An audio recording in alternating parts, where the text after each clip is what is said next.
Hey, it's me, Vicky Marie. Good morning, good afternoon, or good evening, wherever you are in this crazy world we're living in. So I wanted to make this video because I just wanted to talk about the latest developments regarding the tragic murder of Michelle and Rob Reiner by their own son, Nick. Now, a few developments that have come out, not legal developments, because of course the next court date's not till the 7th of January.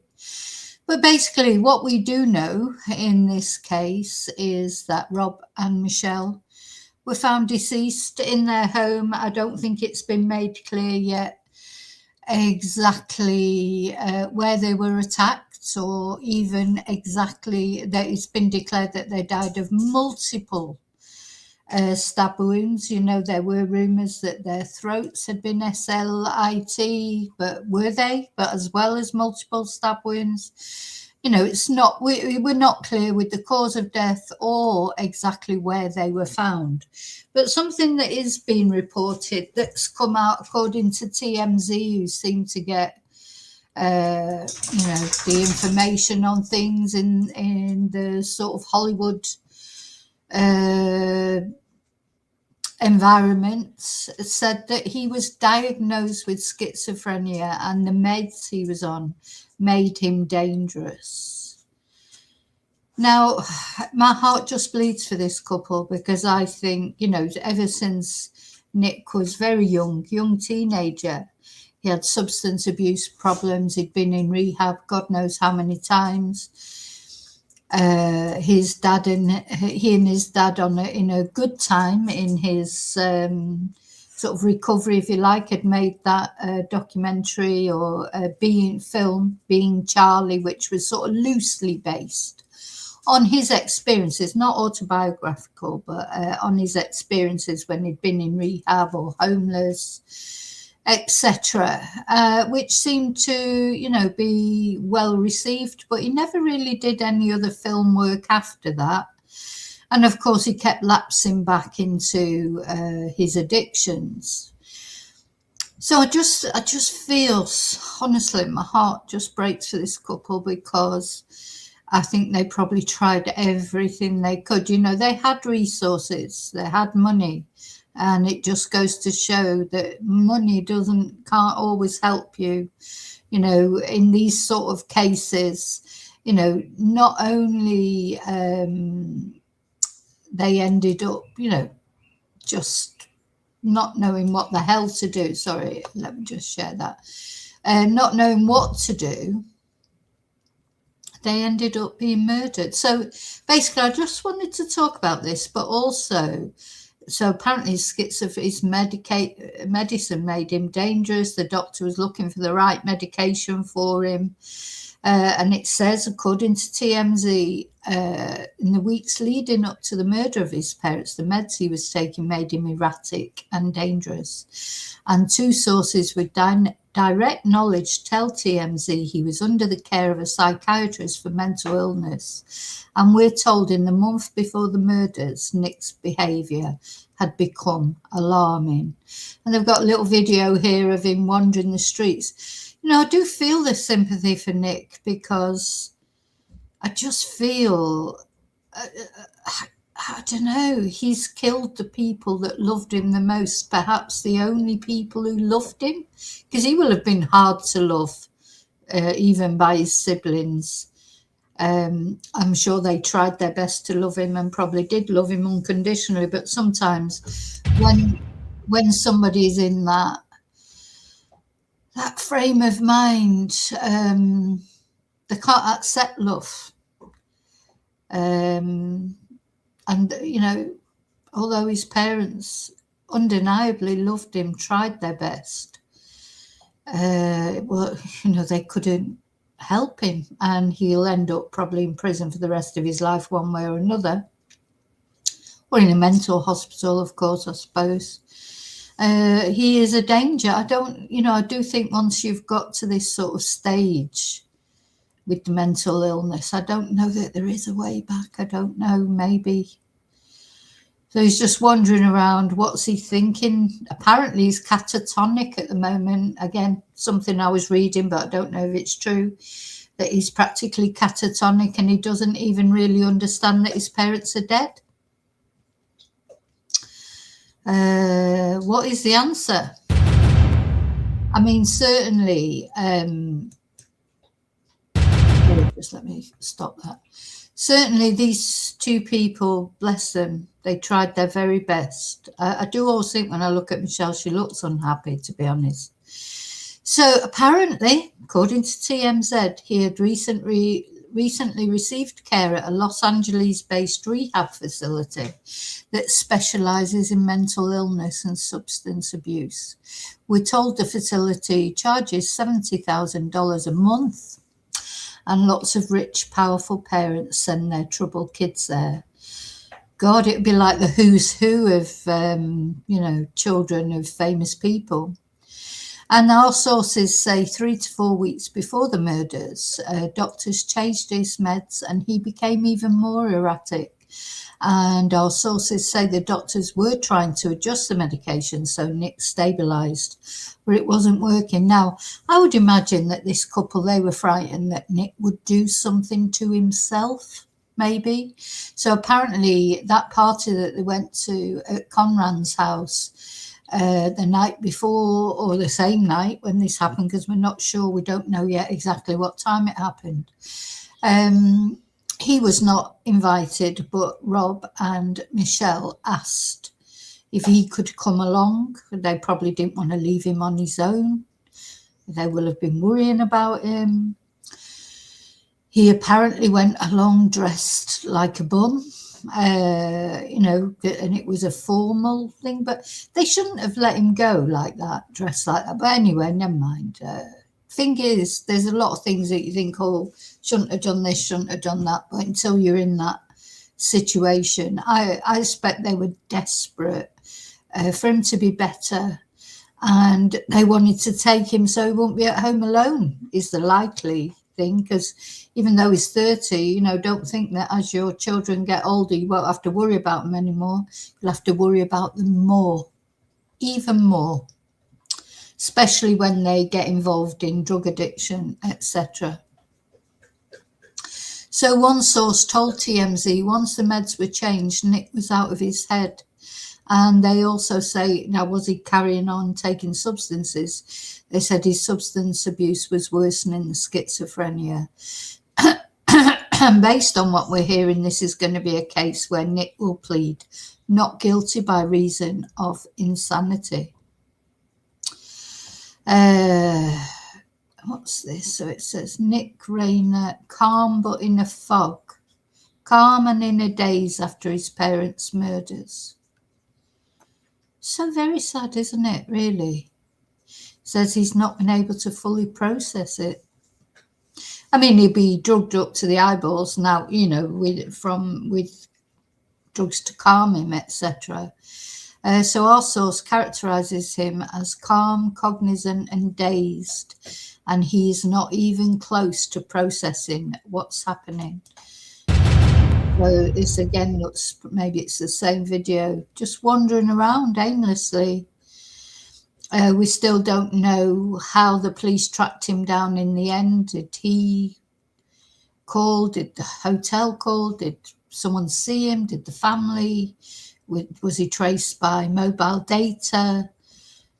We don't know all the ins and outs. So he's wandering around, wonder what he was thinking, if anything, or was he just in a daze? Now, so basically, I wanted to tell you about this latest development about him having schizophrenia. But the other thing I just wanted to say, here it says, we were told that Nick's schizophrenia was exacerbated by substance abuse, and that could become an issue because prosecutors would almost certainly argue if Nick willingly took illegal drugs, just like a drunk driver, it can't be used as a defense to a crime. Is there any defense to this crime? Well, if there is a defense, the defense lawyer, of course, who defended Karen Read successfully, will find a way, because he's a good lawyer, no doubt. So basically, the reason I wanted to tell you about this as well was sort of just talking to anybody who's experiencing anything like this. Now, it's just more common than you think. There could be lots of you out there that have family members, even maybe not living in your household, but living in some of your other family or loved one's household. It could be a partner, it could be a mother, a father, a brother, a sister. We've just had a case in the UK that looks like it's a brother that has murdered a little girl. These things happen. Most murders happen in the home, often because of some sort of mental illness or something like that. And it's increasingly prevalent, I think. Now, going to just talk about my own experiences when I was young. We did have a member of the family that was having these sort of psychoses and things years before anything was ever known about anything like that.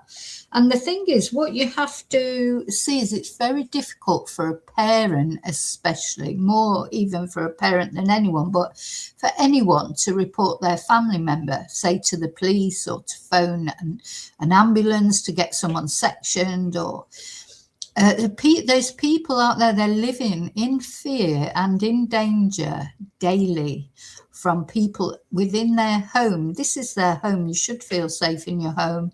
If that's one place where you should be able to feel safe, but unfortunately that's probably the one place where you're more likely to get murdered, which is very sad, but it's a fact.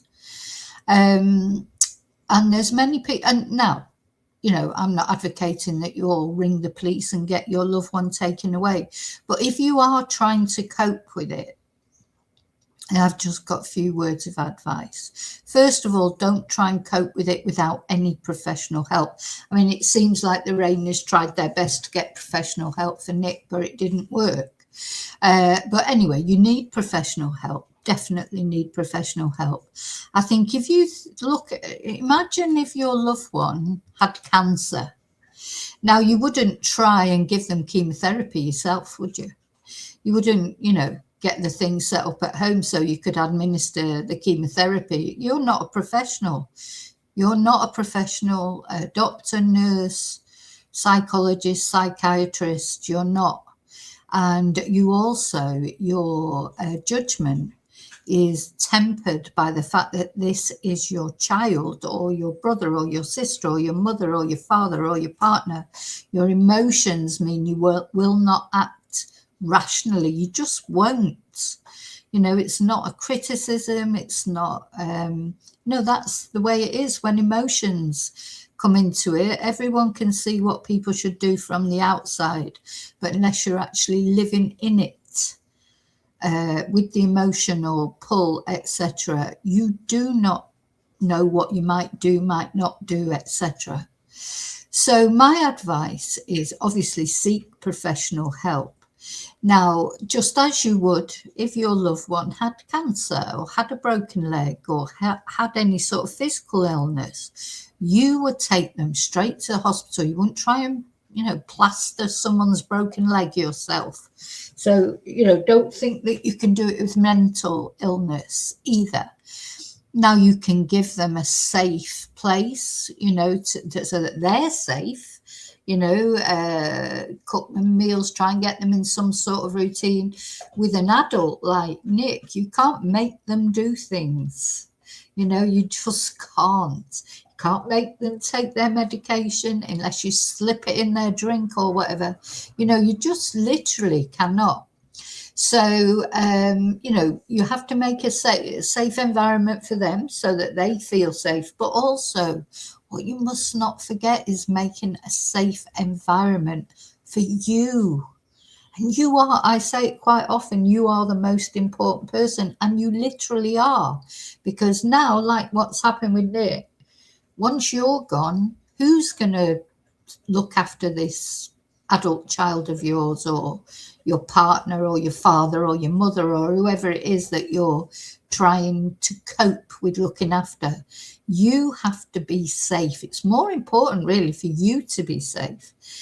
And I feel with this family, they tried to create some normality for Nick, take him along to that party where apparently he was so obnoxious. There was even talk about ringing the police, even that, because so that's how bad, erratically Nick was acting, apparently, allegedly. So that's the first thing. Make sure, to me, it's more important that you make sure you're safe. And there's certain ways you can do that. First of all, I just remember my mum saying years, literally when I was a child, oh, we don't have any sharp knives in the house. Now, I'm not sure why she said that. Maybe she'd had some sort of experience in the family or whatever. It's definitely mental illness. Well, it runs through most families, but we've had instances of it in my family, and maybe that's why she said that. But I remember even as a child thinking, what a strange thing to say, no sharp knives in the house. But yeah, she's right, no sharp knives in the house.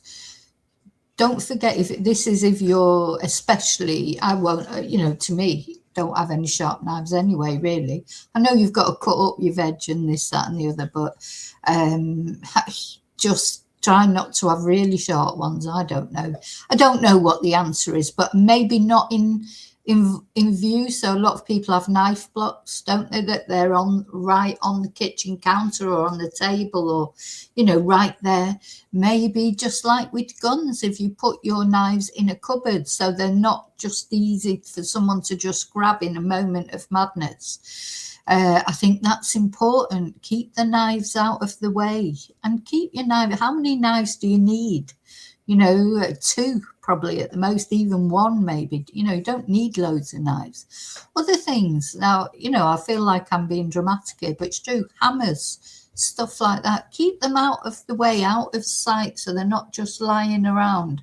Because when people have got mental illness, and especially exacerbated by substance abuse, they can just flare up in an instant. If they've got mental health issues, whether it's to do with substance abuse or not, it's literally how quick somebody can go from being fine, just say the wrong thing and that's it. They flare up, don't they? So, yeah, it's important that there's nothing just lying around, nothing obvious anyway. And the other thing that, from what I can gather, and I don't know if it's true or not, my heart breaks for this couple, as I say, it seems from what people are saying that maybe they were attacked in their own beds.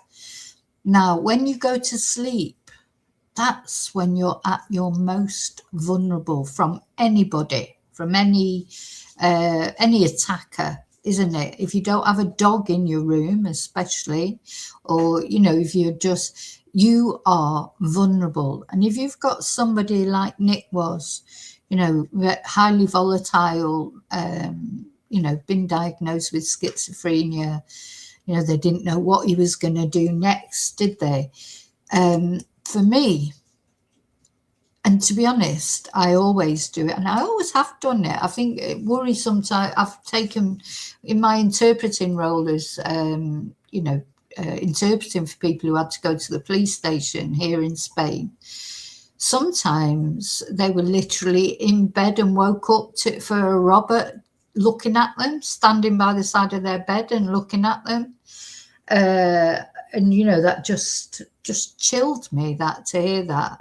It's bad, if they're going to come in and break into my home, if they think they'll probably end up leaving me something, not take. I've got nothing to take anyway, really. Well, I suppose the obvious, like computers and things. They're not coming into my bedroom, that's for sure. So my bedroom is always locked, secured. It's partly because we've got the big German Shepherd as well. She can open doors, so I don't want her coming in and she doesn't like my dogs and attacking my dogs, but partly because of that. but also because of you just don't know who's going to break into your house possibly, or what's going to happen, do you? So to me, I could not sleep unless my bedroom is completely secured. Padlock, not padlock, bolt, something pushed up to the door. So at the very least, if I'm not, somebody could get in if they really wanted to. I mean, at the end of the day, it's not Fort Knox, but I would know about it. The dogs would know about it. I just couldn't sleep otherwise. I couldn't rest. I could not fall asleep otherwise, as I say, because of the dog and because I thought somebody might break in. But if you're living in circumstances, I mean, it seems dramatic, but I don't think it is dramatic. It's a small thing that could save your life, might have even saved Michelle and Rob's life, to when you're asleep. Because that is when you're at your most vulnerable. You don't see things coming, especially if you've been out, you've had a few drinks, they've been to a party, did they come home, they fell asleep in a deep sleep. And is that when Nick came and took their lives? And it happens a lot with mentally ill family members. They quite often prey on people when they're asleep because they don't... as much as they might be so angry, Nick must have been so angry towards his parents, despite, regardless of the mental illness, he must have, been angry towards them for whatever reason to do what he did. But if he couldn't have got in the bedroom, he would have had to have done it, caught them unawares in another way, maybe when they were watching the telly or on the computer or whatever. But you've always got to be vigilant. Honestly, you've got to be hyper vigilant when you've got someone like Nick in your home. You just have to be. And it's sad, but you can't let your guard down for a minute. You just can't. Until he got stabilised with his medication or whatever. But it seems like he was acting erratically. So you've almost got to have this sixth sense of when So if Rob and Michelle, maybe they slept in different rooms, I don't know. A lot of couples do, don't they, for various reasons. Snoring being a number one. And if you've got, a big house with lots of rooms, why not? Some people only snore when they've had a drink, so it might be when Robert had a drink, he had to go off and sleep in a different room. It could have been. Now, Nick knows all this, of course, about the routine of his parents. So what I'm trying to say is, unfortunately, won't save, hasn't, it's impossible to save Rob and Michelle. But I think what I just wanted to say was, for all of you out there, or any of you out there that are having any sort of similar thing, it may be on a much smaller scale, but still, some problems with... The thing is, you cannot account for what people like Nick will do. He can't even account for what he might do. So you certainly can't. He could be fine one day and then the next day wants to kill the world. It's just mental illness is so difficult to grapple with, isn't it? And Nick, 30 years old or early 30s, young, fit, big, strapping lad. And then, of course, Rob and Michelle, but, Rob's a big guy, but with the best will in the world. He's 78 years old, So you have to face the reality of what you're living with, what you're dealing with. So it's professional help. Keep yourself safe. Hide anything in the house. I mean, I know anything could be you, if someone's determined enough, they'll find something. But if you make it as difficult as possible, so there's not obvious things, like you don't leave a gun lying around on the top of your kitchen counter, do you? So why leave a big knife? Why, or a rack of knives? You just have to do what you can. You can't do everything. I know you can't do everything, and it may not have saved Rob and Michelle. even if they had done all these things. But the most important thing for me is to remember is you would not try and treat your child that had cancer yourself. So think of this like cancer. It's worse than cancer. It's worse because it can't be seen. Can't do a scan and say, oh yeah, it's got schizophrenia. You know, it is so difficult to deal with. So that's the first thing that I wanted to say. And then I wanted to show, I found a video with a doctor talking, which I wanted to show. Is it this one? Let's see.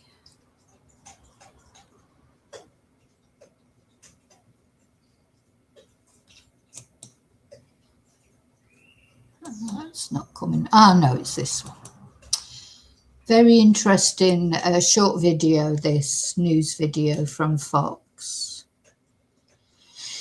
Oh, so very sad. Celebrated actor and director Rob Reiner and his wife, Michelle. They were both found dead inside their Los Angeles home yesterday. And their deaths now being investigated as homicide. And their son, Nick, is in custody, facing charges in his parents' murders. KTVU's Greg Lee has been following all the latest developments in this case throughout the day. Today, he joins us here in the studio now with the latest on what we've learned. Greg? Alex, Heather, just a tragedy for the Reiner family. Nick Reiner is being held without bail tonight while Hollywood and beyond. Remember the lives of Hollywood legend Rob Reiner and his... This affect, so yeah, tragedy obviously for Rob and Michelle. I wish I wouldn't only concentrate on Rob. I know he's perhaps the more famous of the two, but you know, there's two people died, and Michelle should be up there as well. But anyway, yeah, but what a tragedy for Nick. What a tragedy for the rest of the Reiner, for their other two children, for all their family, extended family, for everybody who knew them. And, you know, because of Rob's fame, this reverberates across the world, you know, at Christmas. His wife, Michelle.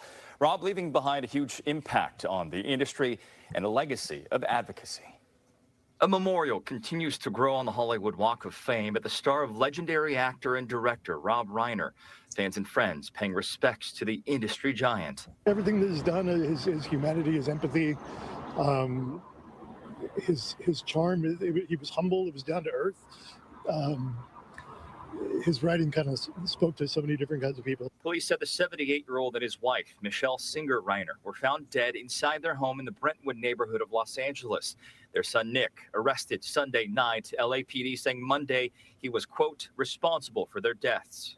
They worked throughout the night on this case and were able to take into custody Nick Reiner, a suspect in this case. He was subsequently booked for murder. 32-year-old Nick has spoken openly in the past about his struggles with addiction, experiencing homelessness, and his relationship with his parents. He got clean in 2015 and worked with his father on a semi-autobiographic film about addiction and recovery.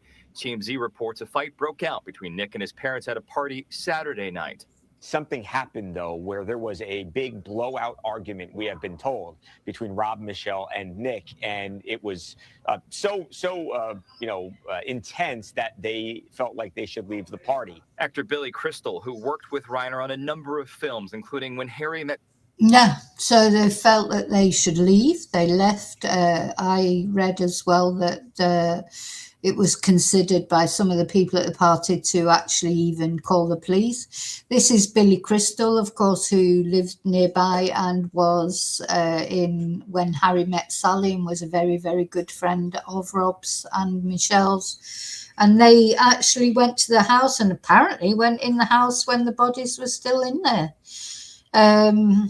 You know, so when it was all sort of going on Sunday, they've walked up, haven't they, by the look of it? So very sad that it's such good friends of the family. Sally and the Princess Bride seen outside the home Sunday, grieving the loss. Tributes poured in from across Hollywood, politics, sports, and beyond. His legacy is transformational. not just for the kids today, but really for the generations ahead. Reiner was a vocal voice for Democrats, fundraising for candidates, and a champion for causes like same-sex marriage and early childhood education, helping establish First Five California. His contribution isn't just one as it relates to policy, and certainly we support and, have benefited from his vision in that way. So he was a confirmed Democrat. He's anti-Trump, which we saw the video that Nick had put on his YouTube channel saying Trump was his man. Quite often your children go against you politically, and that's just the way it is. Sometimes it's a deliberate rebellion, isn't it? Other times maybe it's just their beliefs. We have to remember, we have our children and we think we'll bring them up in our image, if you like, in a way, but they go their own way because they are their own people, and we have to remember that. And of course, Nick, his siblings, Jake and Romy, they are three different people, but they were all brought up by the same parents. And Nick has gone on to do this, whereas you feel with Romy and Jake, they wouldn't dream of doing that. Whether they disagreed with their parents or not, over maybe, I'm sure they had disagreements, but this is extreme, isn't it? And, it begs me to think, well, I don't know if people are born with something in them and it's exacerbated maybe by drugs or drink or abuse, some sort of substance abuse. But then lots of kids go through substance abuse when they're in their teens, don't they? And come out of it the other side. They don't end up being an addict. They try a few spliffs, or they try more than that, try all sorts of different drugs. But sometimes people just, it sets them on a road, downhill road, doesn't it? Other people seem to be able to try them, not like them, not get hooked on them. Sort of, we're all built sort of psychologically so different, but also in tangible ways in terms of as it relates to resources in our community. The Reiner family released a statement to Variety, writing in part that they are heartbroken by the sudden loss and asking for privacy during this difficult time. The case against Nick Reiner now in the hands of the LA County District Attorney's Office. In studio, Greg Lee, KTVU, Fox 2 News. Okay, Greg, thank you. As Greg just mentioned, Rob Reiner's son, Nick, has previously been open about his struggles with drug addiction, including homelessness and some stints in rehab. Rob and Nick even produced a movie together tackling this very issue. Rob directed the 2015 film called Being Charlie, and Nick actually wrote the script. And that story is loosely based on Nick's own battle with addiction and how it affected his relationship with his family. If you continue to refuse to accept the disease that put you here, you will continue to be a repeat offender. What you mean, repeat customer? I love him. I don't love him. No. You've had plenty of choices, Charlie. Rehab or jail. Quite a wide selection there. One of us had to keep him safe. When Being Charlie was released, Rob Reiner said in an interview the filmmaking process forced him to understand more deeply what his son had gone through and that it brought them closer together. Obviously, drug addiction can lead to complicated relationships, especially between family members. Joining us now live this afternoon with a closer look at this topic is Dr. Anna Lemke, professor. Now, before we listen to what this woman's got to say, which I found very interesting when I listened to it earlier, I think one thing is getting angry doesn't help anything, that's for sure. And it's hard not to get angry. I think with your son, daughter, loved one, whoever it is, as I say, it could be your husband, it could be your wife, it could be your mum, it could be your dad. It's hard not to get angry, but what you always have to remember, if you're a person who's coping with it's hard being a person with mental illness and addiction. Of course it is hard. They're going through hell. I understand that. But I think we should never forget that the families go through hell too. And they don't actually have a lot of support. Like this sort of advice of keep yourself safe, whatever mental illness your loved one has. It could be bipolar, it could be anything, psychosis, might not be caused by substance abuse, could be caused by alcohol abuse, or it might just be, sometimes nothing causes it. Could be trauma, it could be some sort of experience they've had or a loss that they've had. You have to protect yourself first and foremost, even before them, because you have to help them.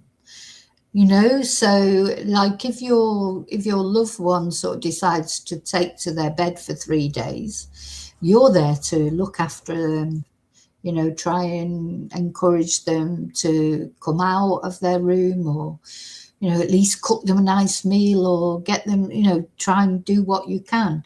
But if you have to go in hospital, or you have to take to your bed for 3 days, who's going to look after your loved one or loved ones? Because quite often there are other children involved who get sort of left behind because all the concentration is on the child that's got the problems. And the other children, the siblings, they have to tiptoe around them. It's hard for them too. It's hard for everybody. But I think whoever's the primary caregiver has to look after themselves first. And take the professionals' advice. But I think another problem now is, not that I'm in favour of sanatoriums and things like that, but there used to be so many more. But of course, they were cruel, a lot of them, and they were closed down. And this care in the community became a sort of new thing. But it doesn't always work, care in the community. It doesn't work. Some people need to be in establishments, but they need to be run properly and fairly, not cruel like they used to be, where people were tied down to beds and stuff like that. I'm not saying that, but professional, ethical sanatoriums. But they're not supposed to be forever. While people get better, because people can get better. People can get better. And the other thing to remember is, because I don't want people to be scared either, if you've got somebody in your household who's got some mental health issues, doesn't mean to say they're going to slit your throat while you're asleep, if that's what's happened in this case. But you can protect yourself by keeping your bedroom door locked, by making sure there's nothing just lying around, and trying not to get angry, because if you get angry, it just raises the fever pitch of the whole thing, and it's hard. So you have to make sure you get your respite. You've got someone you can go and talk to and blow off to, so you can't do it. It's unfair, because your loved one, whoever it is probably ranting and raving at you and everything's your fault. You can't say anything. You literally cannot. You should not, because it just raises it. And people talk about tough love and this, that, and the other. Doesn't work in these cases. Doesn't work. And also, there's not many parents, especially, that could say to their child, that's it, go and live on the streets. Who wants to say that to their child? They're not going to say that. But if there was a safe place they could go to and be looked after. And that's the other thing, and that counts for dealing with people with Alzheimer's or dementia as well. Caring for a loved one, whoever it is and whatever their illness, be it physical or mental, is hard. My older brother, unfortunately got dementia. And when finally he had to, his wife tried to look after him, tried her best to look after him, because she felt guilty about putting him in a home. But when it all came to light, because he had a fall and he took her down with her and she broke her hip, so she was in hospital, so she couldn't look after him. And her son had to go in and look after him. He had social services that people were coming 3-4 times a day. And then when it all came to deciding what would happen to him afterwards, the psychiatrist, the nurses, etc., the doctors said to my sister-in-law, you know, your husband needs 24-hour care. You cannot do it. You know, she'd been trying to do it herself.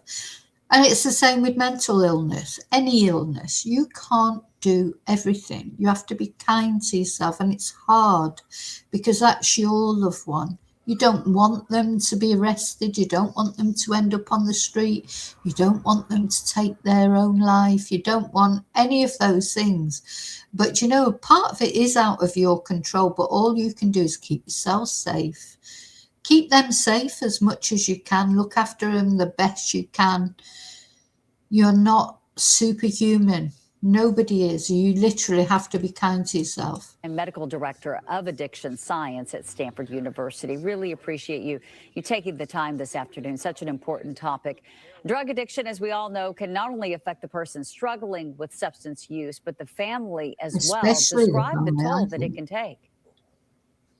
Well, addiction is really a unique brain disease in that it does involve entire families, entire societies. The whole ecosystem is part of the disease process. And, you know, what happens to parents in particular is they kind of end up between a rock and a hard place, where if they want to support and help their child, they can get into a stance of what we call enabling, where in their efforts to help the child, giving the child money, a place to live, they actually can perpetuate the addiction, even with the best of intentions. Exactly, the best of intentions, but you do it. I've seen it happen a million times. What else are you going to do? You know, if your child, you know, be the, you know, 13, 18, 28, 38, they're still your child, and they're saying to you that they, without rugs or without DRUGSs, they will take their own life. That's the sort of thing they'll say. You'd be surprised what you would do to stop them from doing that. Now, maybe you don't realize that that's just what they're saying, but are you going to take the chance on that? You say, oh, well, you know, I'm still not giving you any money for, or I'm still not doing this, or I'm still not doing that. And then they do take their own life. What you know, you can't, a parent could not face that. You know, so this is what I was saying the other day in the video when I was saying you do have to take the professional's advice, because if it's, let's suppose it is a child, but it could be anyone, it could be any family member or friend, even anybody you care about that you love. They know what buttons to press. They know how to make you feel guilty, to get the money out of you, you know, because they'll make you feel guilty if you don't. You know, they're clever. They are clever. And it needs someone from the outside to look in and tell you the reality of it. I was just looking at Michelle on this picture. I think you can see the difference in her face here. I know she's probably a bit younger, and not that much younger. But this would have been the time when he was clean. I think they all look, so even he looks quite happy there, because on a lot of the photos, he just looks haunted. I think that photo to me looks like that was a time when things were good, because I can see it in Michelle's face especially. I think Rob's quite good at putting on a face, because of course he was an actor. He looks similar in every single picture you see. But I think with Michelle in the last few photos of her, you could see the strain on her face. She's probably at her wit's end, which you could see it. But that's a lovely picture, because she actually does look relaxed and happy there, bless her. On the other hand, you know, the old school theory, which is that, you know, the kid needs to, you know, tough love, the kid needs to hit bottom, you know, encouraging parents to kind of send the kid out onto the streets or out into the world to fend for themselves, to get the natural. See this, but this must be later. You know, I think you can see the strain on her face, and of course he's not in that picture for some reason. But consequences of their disease in hopes that that will get them into recovery. The problem is now the world is saturated with all of these really cheap, incredibly potent and potentially lethal drugs. So parents are feeling like, well, if I do that, my kid's going to die. So Exactly, and I've been saying this for ages. It's not, it's not just normal marijuana. It's skunk marijuana. It's full of chemicals. Everything's full of chemicals, and drugs are so much cheaper now, than they were. So, especially someone like Nick, he would easily get access to enough money to buy drugs.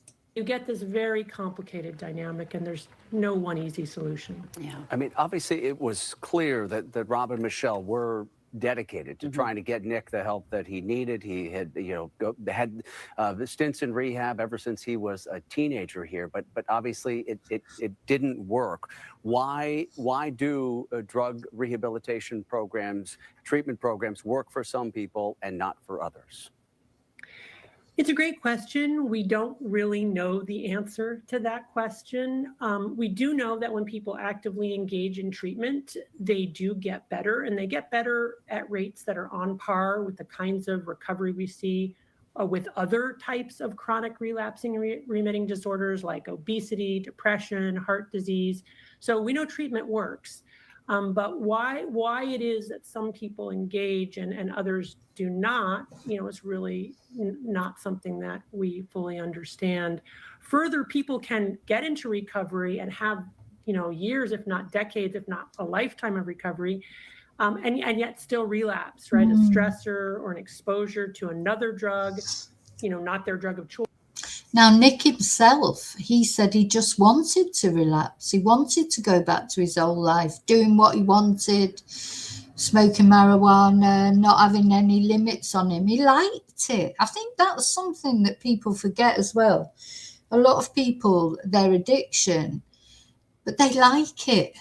It's like if you drink as well, you drink because you like it.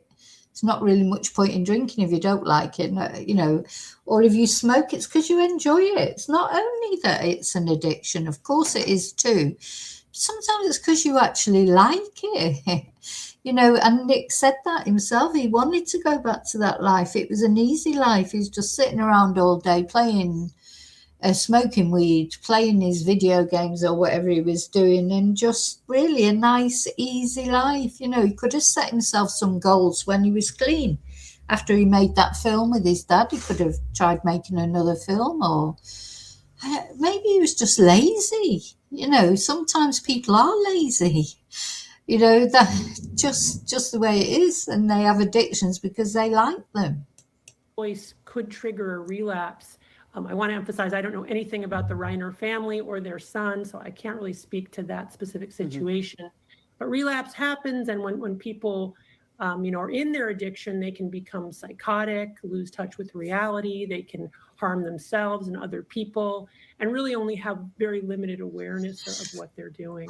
And doctor, in this case, we are talking about a couple, a family with a lot of resources at their disposal, which a lot of other families don't have. And here it seems as though they were doing everything that they could to help their child, and nothing seemed to be working.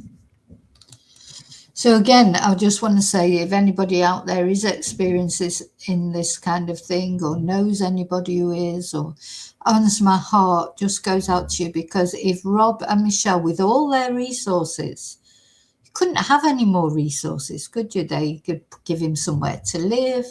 They could afford for his rehab. They could afford the best psychologists. Well, they didn't seem to do very well on this, but, in that time when he was in, they were trying him out on different medications that were affecting him badly. That's perhaps when he should have been in a secure institution. When you're experimenting with mental health drugs and things, maybe that's when they should have been experimented in a proper institution, not left at home for them to grapple with.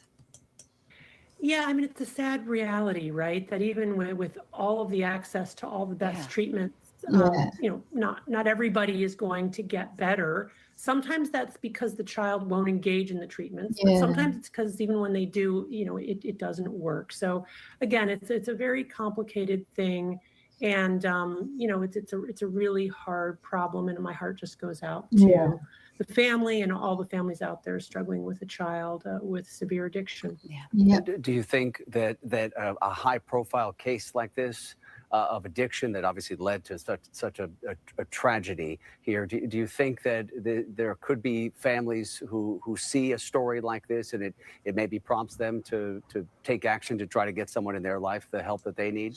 Well, I hope so. And I said this right from the beginning when this happened. The only positive thing that might come out of this whole horrible case is that it raises awareness. There'll be other parents out there, like she was saying, without the resources. There's always something, somewhere you can go, I imagine. I don't know, because it'll vary from country to country. Obviously, I speak to a lot of, there's a lot of you out there from different places. I know in the UK it's virtually impossible to get an appointment at the moment. Hopefully that will change. Now in Spain, it's actually, there are resources. Now I don't know about in big cities and things like that. There are resources, but you have to be able to speak Spanish, of course. So if you're an expat in Spain and you need help for some member of your family or whatever, you can get help from the Spanish social security system, but you have to be able to speak Spanish. I don't know what it's like in America. I presume you have to pay because your health service is not free, is it? I don't know where it is in Australia or other parts of Europe. It would be slightly different in most countries. But I think most people would agree it's pretty difficult wherever you are, because mental health has never been prioritised. Not like cancer is, and I'm not saying that cancer shouldn't be prioritised, but, because cancer is easier to treat, isn't it? You take someone for a scan, it tells them that you've got cancer, you have your blood test. It's not like that with mental illness, is it? It's sort of brushed under the carpet a bit. And I do think, and I've said for ages, these drugs, these chemical-laden drugs that young people, don't forget I'm talking about young people whose brains are developing.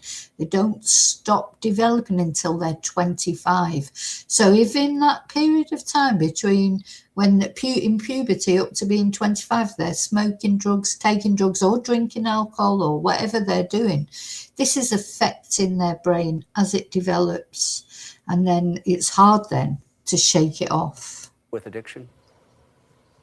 Well, we always hope that a tragedy can, be turned toward the good.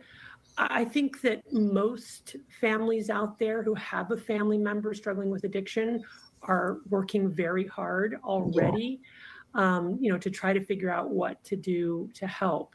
But, as you've highlighted, even when you have all of the access to the best treatments, not everybody gets better.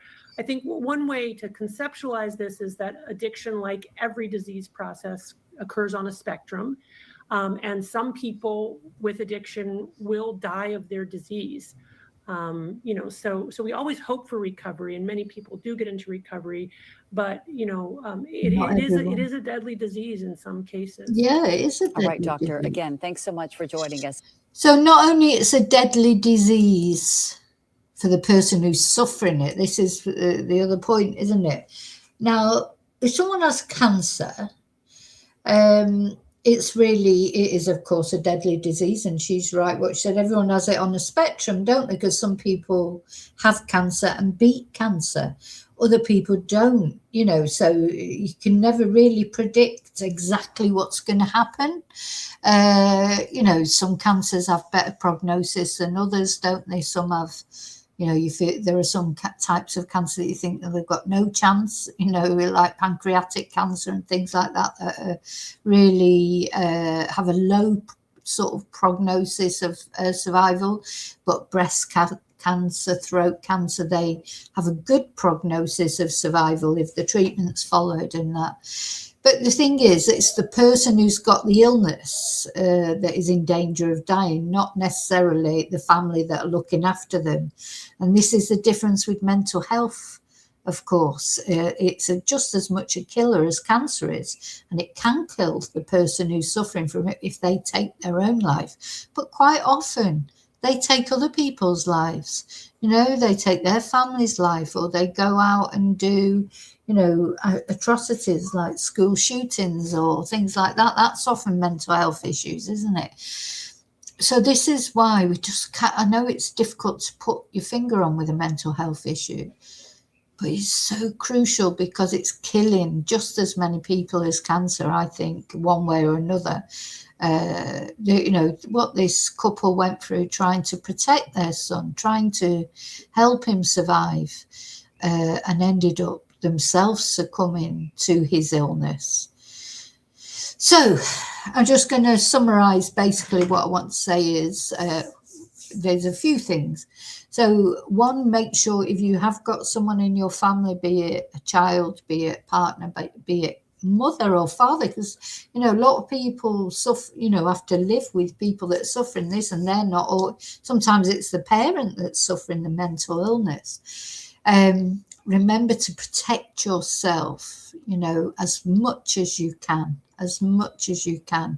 And a big thing for me would be, say, as I say, you know, when at your most vulnerable, because you have to sleep sometimes, you can't be awake all the time looking after these people. Just make sure you're safe, locked in, or, you know, or they're locked in, but I suppose you can't really lock adults in. Seek professional help. Don't think you can do it on your own. You can't do it on your own. You wouldn't try and treat cancer or fix a broken leg on your own. You'd have them up the hospital. So this is exactly the same, just the same. You can't do it. You're not a professional. You can help, and you can just, you know, be a sort of sympathetic voice and everything. I don't believe in the tough love type thing. I don't know if that works. Maybe. Personally, I don't believe. Could you imagine as a parent casting your child out homeless? You know, maybe they're 18, 19, 20. Could you even sleep at night, you know, knowing that they were out there? But you do have to protect yourself, though, all the same. So